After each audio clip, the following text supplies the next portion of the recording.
Good morning everyone. Today we will discuss chapter 2 computation operations.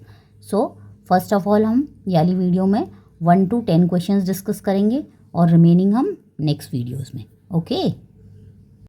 Question number 1. The number of factors of A composite number is always.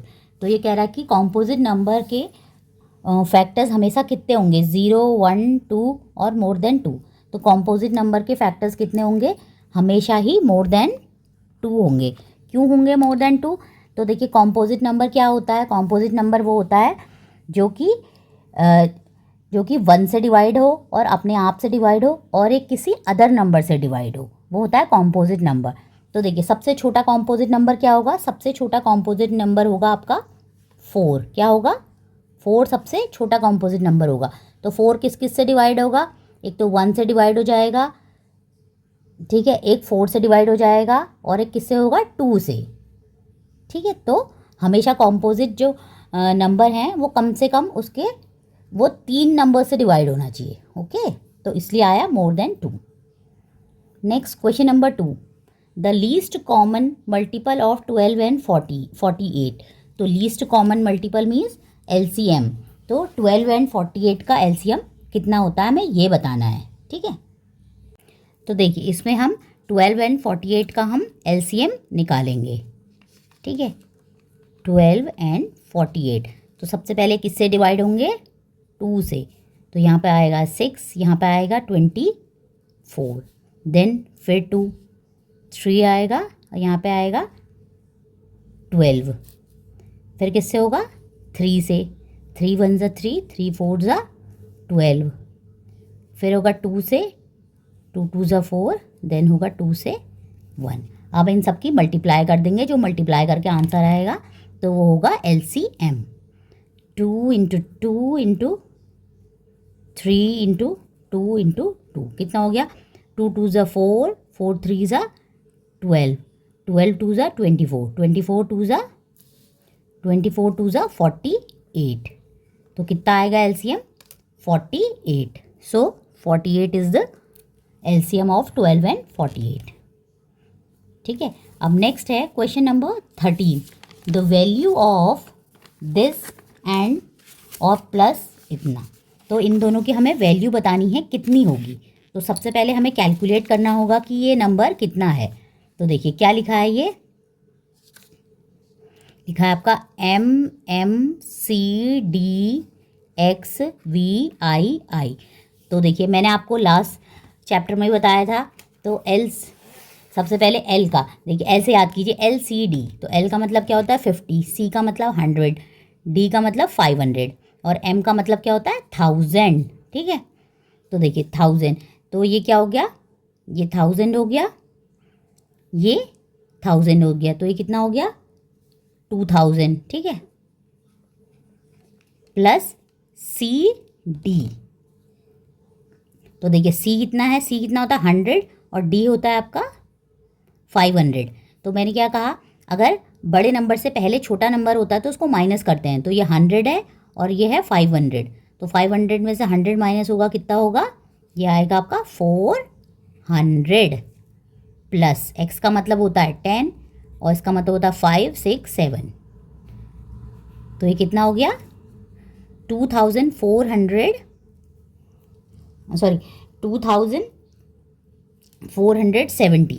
ठीक है, तो ये हो गया 2417. ठीक है, अब नेक्स्ट देखिए, नेक्स्ट क्या है, MMDCCLX. हम इसकी भी वैल्यू कैलकुलेट करते हैं. ओके, तो ये हो गया आपका MMDCCLX. देखिए इसमें जो भी कोई भी नंबर है वो मैक्सिमम 3 टाइम्स लिखा जा सकता है. हम ऐसा नहीं है कि इसको 4 टाइम लिख देंगे, 4 टाइम नहीं लिख सकते, हम इसको 3 टाइम ही लिख सकते हैं. ठीक है, तो देखिए M का मतलब क्या होता है, अभी बताया 1000. 1000 प्लस 1000 प्लस 1000 कितना हो गया, 3000. ठीक है, DC. अब देखिए D बड़ा है ना, तो अब ये ऐड हो जाएंगे. D का मतलब होता है 500 और C का मतलब होता है 100. तो देखिए 500 600 700 हो गया. L का मतलब होता है 50 और X का मतलब होता है 10. तो देखिए कितना हो गया ये, 3760. तो अब दोनों हमारी वैल्यूज़ निकल के आ गई हैं।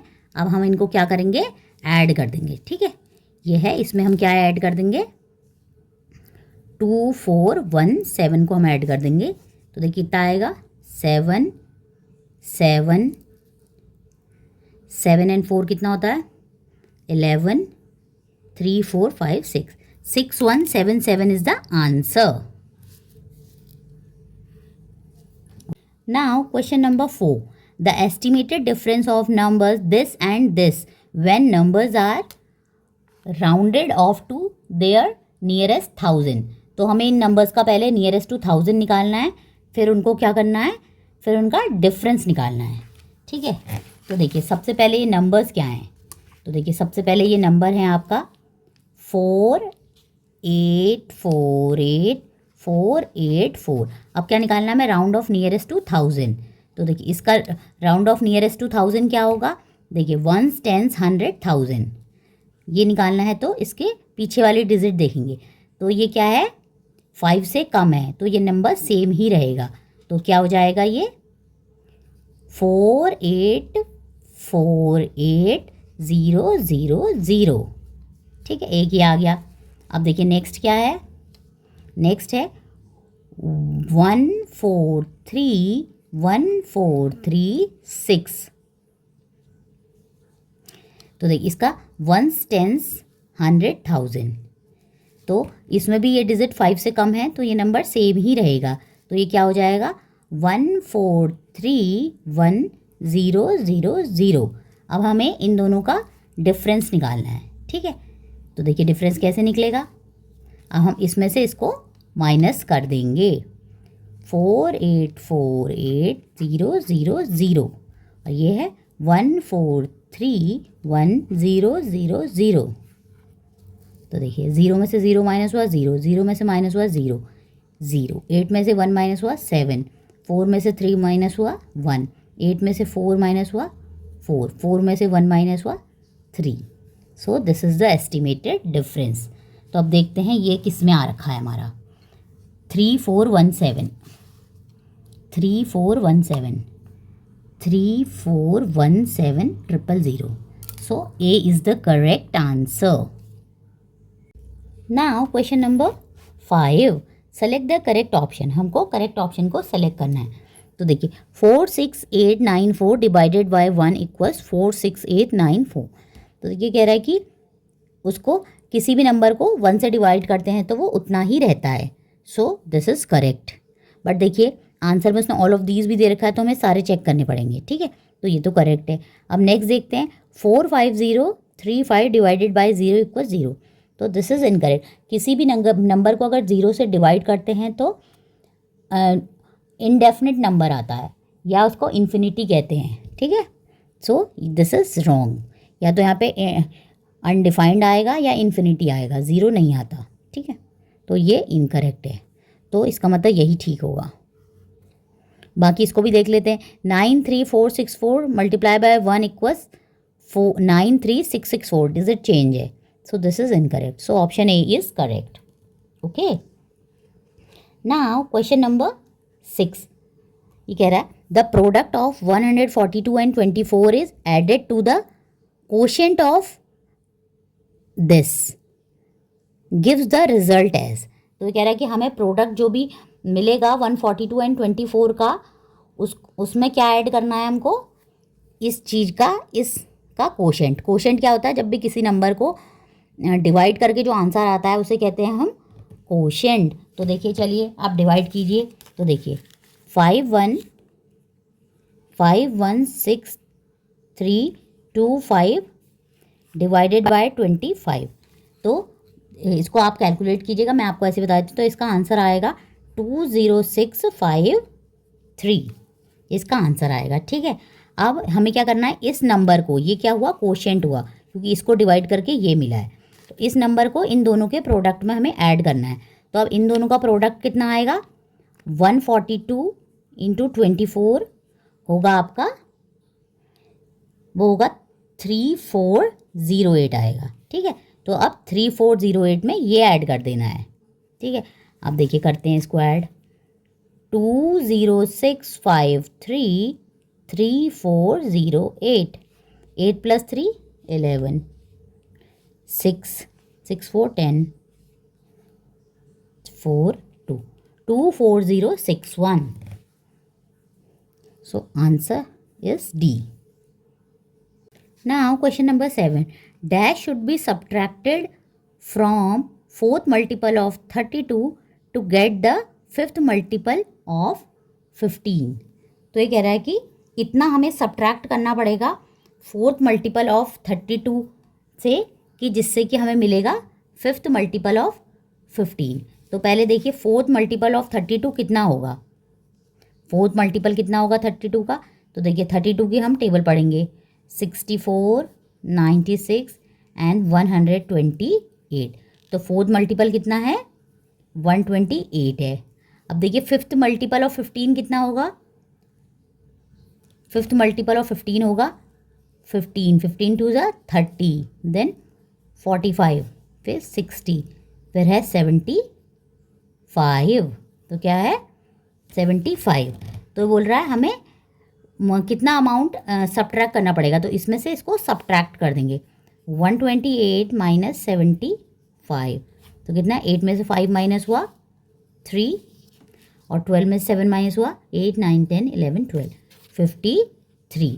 तो कितना सब्ट्रैक्ट करना पड़ेगा हमें 53 should be subtracted. Okay. Multiple कैसे निकलेगा हमेशा उसको मल्टीप्लाई करने से. तो फोर्थ मल्टीपल मीन्स उसको 4 टाइम्स मल्टीप्लाई करेंगे और फिफ्थ मीन्स उसको 5 टाइम्स मल्टीप्लाई करेंगे. Question number 8. Find the sum of greatest and smallest 6 digit number that can be formed by using the digit ये using each digit at least once. तो देखिए हमें digits क्या दी गई हैं. हमें डिजिट दी गई हैं 4 0 5 3. हमें तो 4 ही डिजिट दी हैं. अब इससे हमें क्या करना है ग्रेटेस्ट और स्मॉलेस्ट 6 डिजिट नंबर का सम फाइंड आउट करना है. तो देखिए इससे हमारी ग्रेटेस्ट डिजिट क्या बनेगी और चारों को हमें एक एक बार जरूर यूज़ करना है. तो देखिए कैसे ग्रेटेस्ट कैसे बन जाएगी. ग्रेटेस्ट बन जाएगी हमारी, देखिए ये बन जाएगी हमारी ग्रेटेस्ट. 5 को 3 टाइम्स यूज़ कर लेंगे और इसको 4 3 0 को एक एक बार. ठीक है. अब स्मॉलेस्ट कैसे बनेगी. तो देखिए स्मॉलेस्ट में हम सबसे पहले लिखेंगे 3 को, फिर हम 0 को 3 टाइम्स लिखेंगे, देन 4 5. ठीक है. अब दोनों डिजिट्स आ गई. अब इन दोनों को हम ऐड कर लेंगे. तो देखिए 0 में 5 ऐड किया 5, 4 में 3 ऐड किया 7, 4 में 0 ऐड किया 4, 5 में 0 5 5 8. तो कितनी हो गई 8 5 5 4 7 5. ठीक है. देखिए जब हमने 5 को 3 टाइम्स यूज़ करा तो ये ग्रेटेस्ट बन गई और हम 0 को आगे नहीं लिख सकते ना, तो इसलिए हमने पीछे लिख दिया. देखिए आप क्रॉस चेक भी करना चाहते हैं तो अगर आप 3 को 2 बार लिख देंगे तो देखिए अब ये कितना नंबर है 1s 10s 100 1000 10,000 लाख. अब ये 3,45,000 है. अगर देखिए आपने 3 को रिपीट कर दिया तो कैसे बनेगा 0 4 5. अगर आपने 3 को रिपीट कर दिया तो 1s 10s 100 1000 10 3,33,045. तो देखिए ये ज़्यादा बन गया ना, तो इसलिए हमें 0 को 3 टाइम्स रिपीट करना होगा. Okay. Question number 9. The value of this divided by this into this minus this divided by 8 is. तो देखिए इसमें क्या होगा. सबसे पहले देखिए हम ना ऐसे करते हैं सबकी वैल्यूज़ कैलकुलेट कर लेते हैं. तो सबसे पहले CXL1B इसकी क्या वैल्यू होगी. C का मतलब है आपका, C का मतलब होता है आपका 100. ठीक है 100 हो गया. XL का मतलब क्या होता है. देखिए X छोटा है L बड़ा है. अगर छोटा पहले आता है तो उसको माइनस करते हैं. 50 में से 10 माइनस हुआ 40. ये हो गया 4. तो कितना हो गया 144. तो ये हो गया आपका 144. और इसका मतलब होता है 6. ये 6 हो गया, ये 2 हो गया. ठीक है. माइनस हो गया 10 20 30 32 डिवाइडेड बाय 8. ठीक है. अब हम ये पूरी इक्वेशन को राइट डाउन कर लेते हैं. 144 divided by 6 into 2 minus 32 divided by 8। ठीक है, तो सबसे पहले क्या करते हैं, सबसे पहले हम डिवाइड कर लेते हैं। ठीक है, तो 144 में से 6 को डिवाइड करेंगे तो कितना आएगा, 144 में से 6 को डिवाइड करेंगे, 6 2 ज़ा 12, 24 आएगा। ठीक है, इंटू 2 माइनस 32। अब देखिए 32 डिवाइडेड बाय 8 कितना होगा, 4। ठीक है, ये हो गया। अब पैसे सबसे पहले डिवाइड करते हैं, डिवाइड कर लिया, आप क्या करते हैं, मल्टीप्लाई करते हैं उसके बाद। तो 24 इंटू 2 कितना हो गया, 48 माइनस 4। तो 48 में से 4 माइनस हुआ तो कितना बचा, तो बचा आपका 44। अब देखिए 44 तो कहीं आंसर है नहीं। अब इसमें हमें देखना पड़ेगा कि 44 कौन सा है। तो देखिए एक्सेल का मतलब क्या होता है, 40। ठीक है, ये 40 और ये 5 है, 45, 46 हो गया। अब ये देखिए एक्सेल का मतलब 40 और ये है 4, तो क्या हो गया, 44। So B is the answer. Now question number 10, how many prime numbers are less than 25। तो 25 से कितने लेस होते हैं प्राइम नंबर्स। तो देखिए 25 से सबसे पहले कौन है प्राइम नंबर, 2, 3, 5, 7, 11, 13, 17, 19, 23, 1 2 3 4 5 6 7 8 9। कितने प्राइम नंबर्स हैं, 9 प्राइम नंबर्स। ओके।